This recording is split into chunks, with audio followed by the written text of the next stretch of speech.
y'all. Welcome to another Silver Lining Nation episode. I have my friend Doug, and Doug is going to share with us his story. So, hey, Doug, how are you today? Doing well, Lorene. How are you? Good. Welcome to Silver Lining, and thank you so much for agreeing to be on our podcast. Tell us about your journey in recovery, what happened, what it was like, and what it's like now. So, first of all, tell us how many years you have in recovery. I'm coming up on 6 years in December. Previously, I had 8 years, but we'll discuss that in length later. I was one of those that went out for 20 years. That's a long time. A long time. Was it hard to get back? It was very difficult. It was very difficult to get back because I had totally convinced myself that I did not have this disease, that I was a social drinker. And in my profession, it was expected of me to entertain. Okay. And that's what I did. And I justified my drinking because it was part of my job. This is what I'm supposed to be doing. And exactly. How can I do my job if I don't have that drink? Right. Yeah. So let's go back to in the beginning of your disease. Tell us what happened there. I'm now in my 60s. I was born into a middle class family, and in the 60s and early 70s, obviously a lot going on in the United States military wise. I kind of come from a large military background family, and everybody back in the 60s and 70s, obviously it was free love, peace, and everything else. Yeah, the hippie days. It was the hippie days. I was a young man, and it was part of the culture. And at a young age, I was introduced to alcohol at 13 years old. I think I threw up the first time I drank. I was drinking my dad. My dad has little airline bottles, and I started chugging a little whiskey airline bottles, and proceeded to get sick. But I remember before that, the feeling I got was the euphoric feeling that I had. I thought, I like this. But flash forward into my teens. It was legal to drink at 18 years old in the state of Texas back then. You could literally drink and drive back then. So I took advantage of that, and I was a bar hopper. I was out, drinking, chasing the ladies, and doing what 18-year-olds do back then. And I racked up I met Johnny Law a lot. And now, were you here in Texas? Yes, I was here in Dallas. Yeah. Okay. Yeah, I'm a native of Dallas. Lived in Texas my entire life. Lived in Houston for a stint when I was in the corporate world. I was transferred to Houston. But I was a party boy, like most single young men back then. And I started racking up DWIs, and I thought that was normal. I mean, it was, if you're out at a bar every night and you're driving your own car, it's going to happen. But I never stopped and thought that I had a problem. I never thought that alcohol was a problem. It was my sedative. It was everybody did it. All of the people I hung around with. You choose, as you pick and choose your. Because if everybody else is doing it that I'm around, then it's not at normal behavior. Correct. So but my drinking progressed pretty heavily. In Texas back in the day, a man was measured by how much he could drink. It's really silly, the whole macho egotistical stuff. I look back on it now, it's so silly. Yeah. But you used to hear the old sayings, well, he can't hold his liquor, right? I was going to prove them wrong. I was going to show I could darn sure hold my liquor. Yeah. And well, for the women, it's like I can drink them under the table. There you go.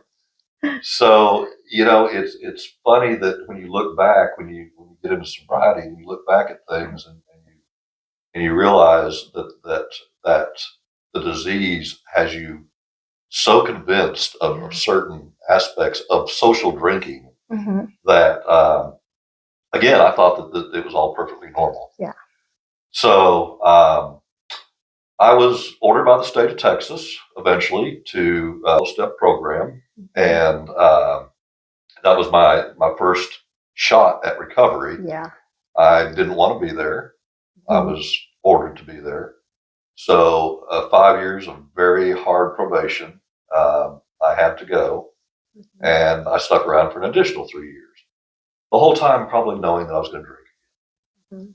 So at 39 years of age, I did. I was off probation, and the way this disease works, it tells you don't have a disease. Yes. I was driving down Beltline Road in Addison on a sunny Friday afternoon, and I thought a cold beer sounds good about right Mhm. now. Uh-huh. And that was my trigger at 39. But nothing had happened. No, Everything was going well. everything was going great. I was doing well. We talk about we use the word functioning, sometimes alcoholics, and I guess I might have been labeled that because Mhm. everything was going well. I was married to a gorgeous girl. I was doing well financially. Nice house in the suburbs. The white picket fence, the whole Yes, scenario. whole package. Yeah, and I thought I had it all. Yeah. And what's a beer gonna hurt? And being in sales my entire life, I started picking and choosing the people that I would take out to drink. I didn't want social drinkers. I wanted guys that pounded drinks like I could. So I pick and choose who I would. Hey, let's go to lunch. Uh-huh. And that lunch would turn into, we used to call it a 3 martini lunch. Well, that'd be kind of like everybody looking at their watch going, do you have to go back to work yet? Yeah. It would, obviously, it could be extend those lunches sometimes in the happy hour. But I continued to do so for the next 20 years. And at 59 years of age, it was 3 days before Christmas. I was out with some friends, and we'd start drinking around noon, and just continued. We thought, it's close to Christmas, everybody, holiday season. Yeah. And we just kept on and kept on and kept on. And blackout, case of the blackout, didn't remember how I got to where I was at. Mm-hmm. But I woke up in a parking lot in Addison, someone tapping on my window, police officer, engine running. It was raining and cold outside, and he obviously was checking on my welfare. I told him, officer, I've had too much to drink. I didn't want to drive, and he said, well, you did the right thing. I could take you in, but I'm not going to. Mm-hmm. So, turn the engine off. Call someone to come get you. The next day, I've never experienced a hangover like that in my life, Lorene. It was. I think some people refer to it as alcohol poisoning. I was so sick, I could not even keep a glass of water down. I was violently ill for 3 days. And it was then that I finally said, you know what, I can't do this anymore. My body is not going to take this anymore. And I knew I was killing myself. I literally knew that I was slowly but surely killing myself. Thank God for my previous recovery in a 12-step program, because I remembered there were so many people in there. Yeah, that seed had been planted. It had been planted. Yes, yes. And because of that, I knew what I needed to do. Mm-hmm. I knew where I needed to go. And now, that didn't mess up your drinking? It don't sound like it. Yes, it did. It did? Yes. Okay. Yes. Okay. Because I'm told that really messes up. Once you have a taste of the 12-step program and you relapse, that it really messes up your drinking. It was always in the back of my mind, Maureen, the whole time I was out there. I mean, and I'd be looking around thinking, watching social drinkers, as you know, we never could understand how someone could drink 1 or 2 drinks or leave a little bit of the whiskey in their glass and leave, right? Mm-hmm. And I'd look at those people, and number one, I was jealous that they could do that. Mm-hmm. But I didn't, of course, I couldn't comprehend it either. It made absolutely no sense to me. But yes, it did. It was always in the back of my mind. And again, this was told to me early on. This disease is the only disease that tells you don't have one. That's one of my favorite sayings. And it's so true. Yes. You know, we have sympathy and empathy for people that have cancer. When someone relates to drugs or alcohol, you know, outwardly society goes, well, they're just a weak person. Yes. You know. Well, I'm here to tell you that I've met some of the strongest, toughest, meanest men and women in recovery. Yes. In some of the most intelligent people in these rooms. Yeah. Except for when it comes to alcohol. Yeah.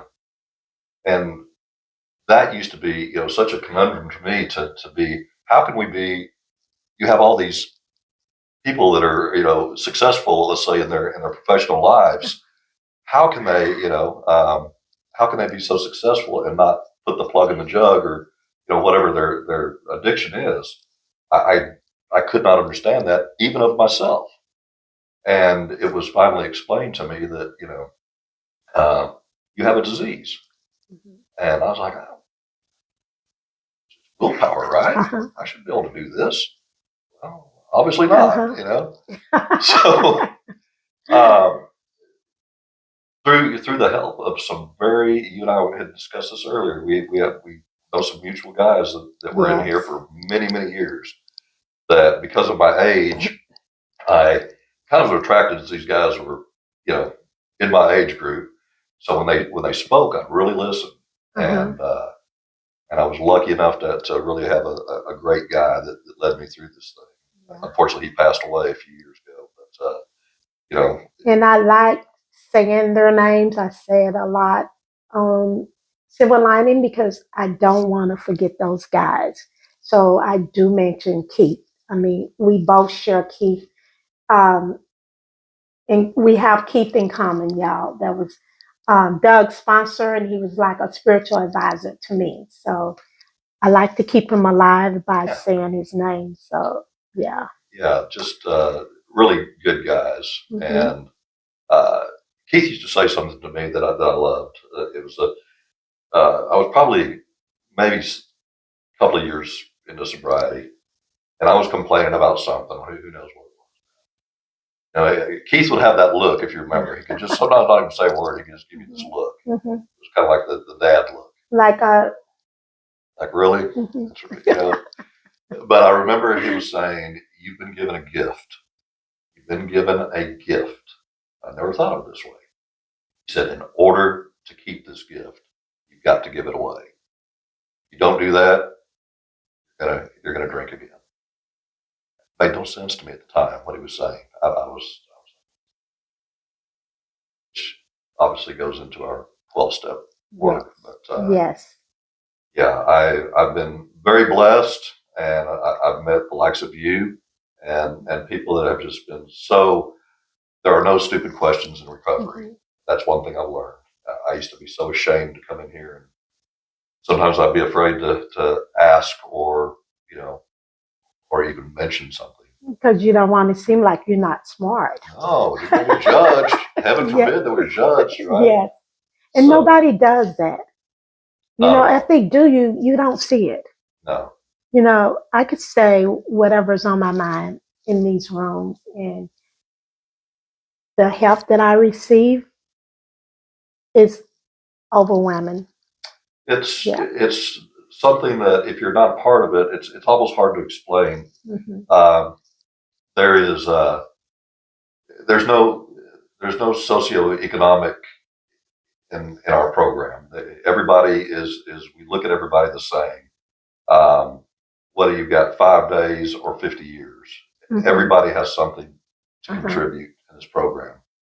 And I remember there was a young lady. She came into a meeting one day, and she had 5 days. And I don't know why I remember this so much, but she looked. It was her turn to share, and she said, "Well, I have something today that nobody in this room has ever had." I thought, "Wow, this is cool." Did you get on the end of your seat? I'm ready for this one. Yeah. And she looked around. And she goes, "No one in this room has ever experienced today in sobriety. I get to share that with you guys today." Like that. And I thought, wow, from the mouth of babes. Uh-huh. She had 5 days, and Yeah. what she was saying is she didn't even take it for granted, Uh-huh. but she was able to today and today only. Was she able Wow. to I like share that? that. So the guys that I'm had gonna 50 remember years, that. they had never experienced today. Yeah. So that's what we've been given. We've been given reprieve every day, as you know. Yeah. And that's the way I look at it. You have some of the same mentors that I have had in the rooms. A lot of them are gone. We were talking about them earlier. Back in the day when we came into the 12-step room, there's a saying that's really important. And it says to have a place where the suffering alcoholic can still go. I remember back when I first came in, if you didn't say that you were an alcoholic, um, the old timers would get really upset over that. Do you remember those? Mm-hmm. And with time, everything's changes, especially with COVID. So we've changed a lot, and I like it. However, what I'm getting at, I was listening to some literature about our history, and it was referring to people that go to treatment. It's referring to how it changed over the years, the 12 step that we attend, how it changed over the years when the treatment centers came into play. Then the people that were attending the 12 step program that you and I attend, they came in and they started talking about their feelings. So a lot of it got away from the solution. And you and I, and correct me if I'm wrong, we were both taught that when we came into these rooms, we can talk about our problems, but you always have to have a solution behind that. And I'm sure that you see what I'm referring to. There's a lot of people that do come into the rooms, and guys don't by no means take this as me saying anything against recovery programs, because I'm not. I have a lot of friends that did go through recovery. But what I'm saying is a lot of old timers, I was told, stopped coming to meetings because they were upset over the huge change that was being made into the 12 step rooms that we come to. And they would say they can't relate to the newcomers because they're not talking about any solutions. I was told by my sponsor, if I'm in a meeting and they're not discussed, if nothing's said about alcoholism, it's up to me to bring that back around to talk about the disease, because I do need to be in a meeting with solution, and I need to hear about alcoholism. What's your thought on about that topic? I agree that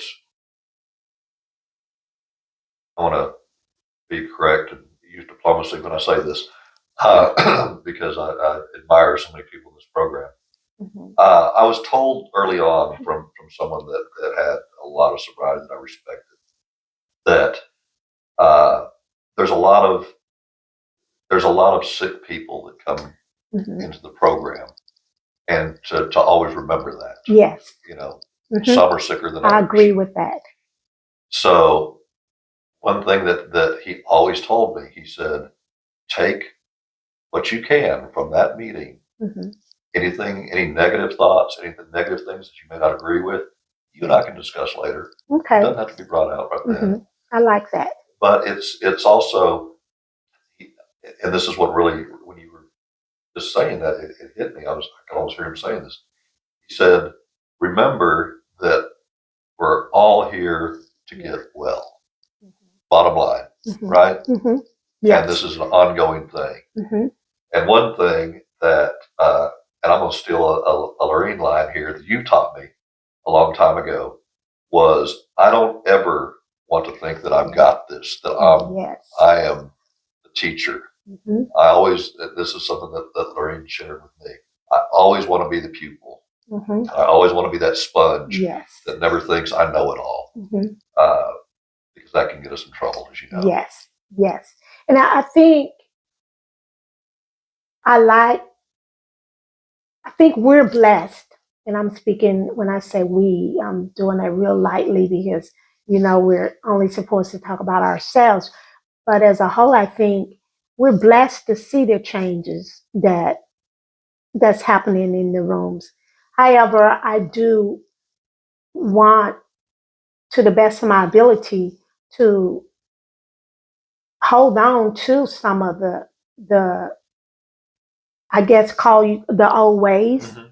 to keep them intact with the 12 step program. Does that make sense what I'm saying? It does. I think, and I hate to label things, but I think I'm going to use the word basics. Mm-hmm. There are some times that you and I discussed this in a previous conversation, that there are uh, there are a lot of things that so easily in meetings get thrown completely off whack Mm-hmm. of what we're trying to achieve. Yes. And that's okay too. I mean, we're people, we're human beings. That's going to happen in conversation.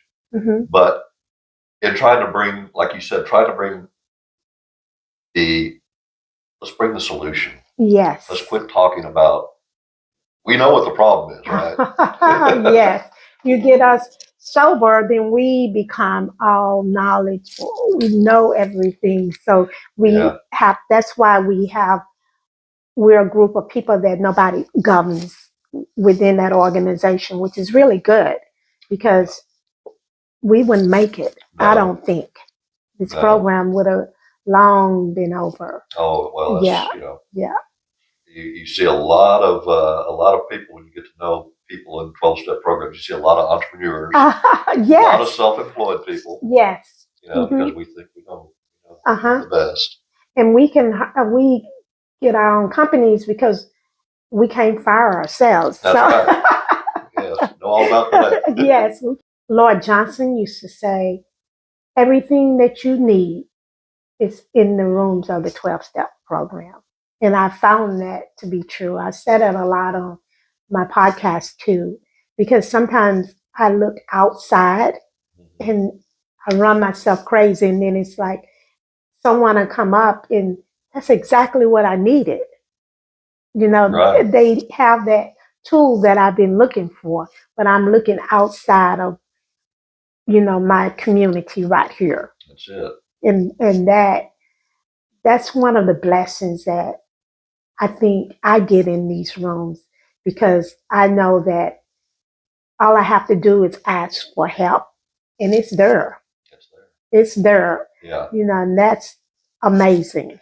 We have done nothing that we always think that our behavior, that no one's ever done what we've done, right? Uh-huh. And this stuff's going to the grave with us, right? I mean, Step 5. Yes, and then we start listening in these meetings, and we're like, oh, okay, I'm not alone. I love that. Speaking of step 5, how was that step when you worked it? Was it you get a lot of relief from it? Explain to us what happened. First off, I did not want to do step 4. Really? Did not want. You want to do the 3 steps? I want to do 3 steps and skip on, big on. I thought there were things that I was going to. I previously said they were going to my grave with me. Yeah. I certainly was not going to tell another man, all my secrets and the things that I was so ashamed of what I'd done in my drinking career. So I did everything to avoid it. And Keith, being the guy could read me like a book, he never pushed me. He never pushed me and said, "Okay." He never gave me a time. We're going to do this. He would just simply say, "How's that coming?" And I would, "Oh, yeah, I'm working on it." Knowing he knew that I was just full of it. So I finally, we were having lunch one day and he said, "You're not being honest with yourself. I don't care if you're being dishonest to me, but you're not being honest with yourself." And it was like a slap in the face. I felt like I disappointed him too. And I said, okay, it's time. It's time. And I kind of didn't do it 100% the first time. As you know, this is ongoing. You don't do the steps once and one and done. So I was lucky to be able to repeat them my third year while Keith was still alive, and literally come clean that time. And step 5 was, step 4 and 5 were no longer. I was in fear. I didn't want to do them. What did you think would happen once you completed them or even started doing them? Well, we all know what's right or wrong, right? We know what we've done is right or wrong. We know, right? We were raised that way. And so to put it on paper, to sit there and actually put it on paper and look at it, and what really got me, Lorene, was the shame. I felt more shame than anything. And for a man that was always raised to be in control and make sure that your family's taken care of and this, that, and the other, you showed no signs of weakness. And this to me was a total sign of weakness. That I'm doing everything that I was doing right now. I've got to say this. I've got to admit this to another human being. I felt so low. But when I finally did it correctly, and that is gut level honesty, probably the biggest relief I've ever had in my life. Ever. I felt that way too. It's like a huge weight. It's just lifted. And you don't know that you're carrying that weight until after you complete that 5th step. Right. It's like Colonel Ash, one of my sponsors, he says it's having a backpack full of stones or rocks. And once you take that backpack off, you're like so light. Yeah. That's how he describes it. And I love that description of it because that's exactly how I felt. Yeah, that's exactly. Did you, in the beginning, this was me, I thought that I can read the literature by myself without a sponsor. I thought I could work the 12th step by myself without. Right. Did you go through that experience? Yeah. I called it the self-sponsor program. Yes. Oh, yes. Yeah, I didn't want a sponsor. I was too smart for you guys. You know what? I was very successful in business, so I thought that's the way. Lorene, it's funny. I look back at it now. That's the way I approached this when I came in the beginning. You probably remember when I came in, and I thought I'll approach this as a business project. I'll work these steps, and I really in my mind thought, well, if I do these correctly, then I'll. Yeah, I'll pass this one, and then I can go to the next step. The next one, yeah. And as we know, it doesn't work that way. You don't self-sponsor yourself. But I think that's very common with a lot of people with addiction that we know better and see where it got us. But we're going to come in here and we're going to do it our way. You were one of the only. It was very few people that came into the rooms and said that they had several DWIs. I was able to relate to you with that one because it was like, yes, finally, right? Right. Yes. Yeah. And I will tell a quick little story about that. I never was going to admit to anybody, as you know, the multiple DWIs that I had. And I came into the rooms, and there was a gentleman sitting next to me. I've been in here about a year or so, and he said, "What brings you here?" Because we nosy, y'all. Yeah, we want to know everything about you. And I think I just, not knowing him, I said, I got a DWI. Well, how many did you get? A lot. Personal. Yeah. And he goes, well, how many? I said, a lot. No, we want to know the exact number. Right. And so when I finally said the number, it wasn't double digits, but it was up there. And he looked at me and he goes, that's nothing. He Because, man, I got 16. And I remember I about fell out of my chair, but then I thought, I turned around and looked at him, I said, my people. You know, I didn't think there was anybody, you know, around that and he said it. I'm just like, oh, yeah, you know. He goes, you must have got them back in the 80s and 90s when they weren't throwing us in prison for that. I was like, yep. But, well, when I got mine, they were putting people in prison. I was so scared. I was like, it didn't hit me. I have to come in here and these, you know, I go to the meetings and that's when they would tell me, pray about it. And I thought I was already doing that, but obviously I wasn't doing it the correct way, I guess. I don't know what to call it, but I started doing what they said and it started working. Right. But I remember one thing that you shared. I mean, guys, look at Doug. I mean, Doug's a big guy. I mean, he works out really fit. And you tell this story about when you cried in AA. Gosh. Can you share that with us? I can. I love you. So it's one of my favorite stories, though. Okay. Lorraine's put me on the spot here. I'll tell it. And I won't even say reluctly because it's kind of funny now. It is.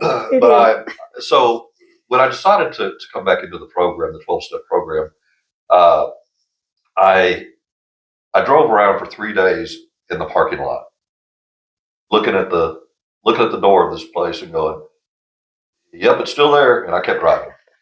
So I finally had enough. And I said, I got to walk in. So I walk in December 20th of 2018 and I'm in the group and it comes time, they're going around the group and it comes time for me to share. And I get out maybe half a sentence. I was like, I'm alcoholic. I don't know how to quit drinking. And tears just shot out of my eyes. And the only thing I could think of at the time was, you know, Texas, right? Men don't cry. We're these macho guys, right? And I'm looking around the room and there's some pretty rough looking dudes in there. And all I'm thinking of right away is these guys are going to whip my butt. They're going to walk up and say, there's no crying in meetings, you know? And it was just the emotions had just, I'd come to a point, obviously, where I knew I needed help. But I mean, I don't know where it came from. And so I'm getting ready to, I'm looking at, okay, you know, someone's going to come and say something and we're going to be out there, be rolling around in the parking lot. And just the opposite, of course, happened. Everybody came up to me and I was apologizing right and left. I was like, I'm so sorry, man. I didn't mean to cry. Nobody cares. And they're like, these big old guys in here going, oh, man, I cried 100 times in here. Don't worry about it. It's nothing, you know. But again, I felt an instant. It was just like, okay, I'm where I need to be, you know. Yes. But yeah, I forgot about that. I get that a lot. People, especially when I'm interviewing on the podcast, how do you remember that? You should be one of my sponsors. They say the same thing to me. I can't believe you remember that. Right. But no, that's why I love my home group, y'all, because I learned something from everybody in the rooms and certain things that people tell. That's why I love stories. That's why I do signing people up to tell the stories. And now I do silver lining. It just it emphasized more how much I love hearing people tell their story. So I'm always listening. And it's always something that I'm learning from another individual. And that, it means a lot to me when you guys share from your heart. And when you shared that story, I knew it was one that you were sharing from the heart. Yeah, it was, that was kind of that was the day I look back on that date. And I just remember thinking, you know, this is it. This is it. Yeah. I'm not going to get another shot. I'm 59 years old. Yeah. This is it right here, you know. And you know, there's just, as you said, there's so many wonderful people in this program that if you'll put your guard down, as you know, You kind of have to drop your guard. We're not used to that. We're not used to that. We're not used to being vulnerable. No, absolutely not. And here we are. Yeah. It's, I have nothing but but good things to say about 12-step recovery, because it's, no matter what your addiction is, it's one of those things where, you and I have discussed it before. A lot of people, they'll laugh at some of the little sayings that we have. They kind of seem a little hokey sometimes. But those little sayings, I call them cheesy sayings, especially keep coming back one. Right. I have people in these rooms, when I'm in the rooms with Linda Jo, and every time I'm in a room with her, that she'll always, when I finish sharing, she'll say, keep coming back. I love when she tells me that. Yeah. She's been telling me that for 14 years. Wow. And if I'm in a room with her and she don't say that, I'm feeling some sort of way. Oh, wow. Like, what's wrong? That's great. But it talks about in our literature about you don't want to miss. You know what I'm talking about? Yes. Oh my God, the blessings and the joy that we get to experience. It's like, I love that. Well, the gifts that we get too is something that's not discussed a lot, and sometimes they're we almost expect them just because we think we deserve it. We're entitled. We're entitled because I'm sober now, and yes. I mean, I shared with Lorene a long time ago that because I was in sales, I thought if I quit drinking and quit entertaining all these guys, I entertained some pretty highfalutin guys that had their own money. They certainly didn't need to buy their drinks. But I thought if I didn't take these guys out and entertain them, I was going to lose my business. Just the opposite happened. A couple of them actually, when I told them I was in recovery, they went, "Oh, thank God. You needed to be, And you're like, well, was that bad?" Yeah. So it's kind of one of those things where God works in mysterious ways. Yes. Let's talk about your spirituality in the program. So how has that changed from when you first came in? I was raised Catholic, and I went to Catholic schools pretty much my entire life. And, middle class America, in the 60s, mid 60s, early 70s, Catholic schools were, to me, that it was a very punishing religion. It was, you had the 10 Commandments, and you do these, and if you don't, you're going to hell. Any one of these that you break, you're going to hell. So, in Catholicism, especially in a Catholic school, you're going to church all the time. You're going to church on Wednesday. You're going to church on Good Friday. You're going to, you go on Sunday with your family. So I almost looked at it as punishment. And in fact, I did look at it as punishment as a child. And I didn't like church. I believed in God. I just didn't like church. So I equated that with punishment. So, the last thing that I wanted to hear when I walked into a 12-step program was God, and it was such a relief to know that, when it was explained to me as I understand him, God as I understand him. I believe in God. How do I understand him? Yes. So what this program has done for me spiritually has, first off, it has taken, I didn't know how selfish I was, Larry. I had no idea. I always thought I was a giving guy. I always was giving to charities. I was doing everything that society dictates that you do, if you have a little cash, right? So I thought, oh, look at me. I'll call it the look at me syndrome. I'm giving this. I'm a good guy, right? But it was, I wasn't doing it for the right reasons. Hidden motives. Yes, always hidden agenda. Hidden agenda. Get your name on that silver or gold sponsor label, right? Look what my company's done, So to be, and I'll say this in the most respectful way, that you get knocked down a few notches when you come in here. to say the least. Yeah. It's like, you know what? You want to live? This is how we're going to do it. Yes. And it's going to be through a God of your understanding. Don't have to look like mine, but Right. your God. So I'm able to do this on a daily basis. I don't do it perfectly ever, but I'm able to turn things over now that I would have never done this before Close Rep program. But now I'm able to turn things over, not just bad things, but good things too. Yes. Turn them over and say, give me some direction, God, and how you want me to handle this situation instead of flying off the handle the way that I used to. I'm human. I'm not going to say that I do it. I don't still fly off the handle every once in a while, but this is a spiritual program. Yes. Okay.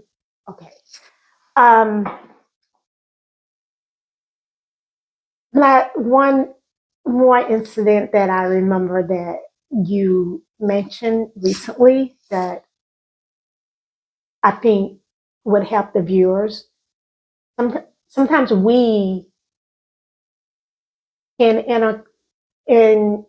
entertain people, or sometimes our families become who we used to be.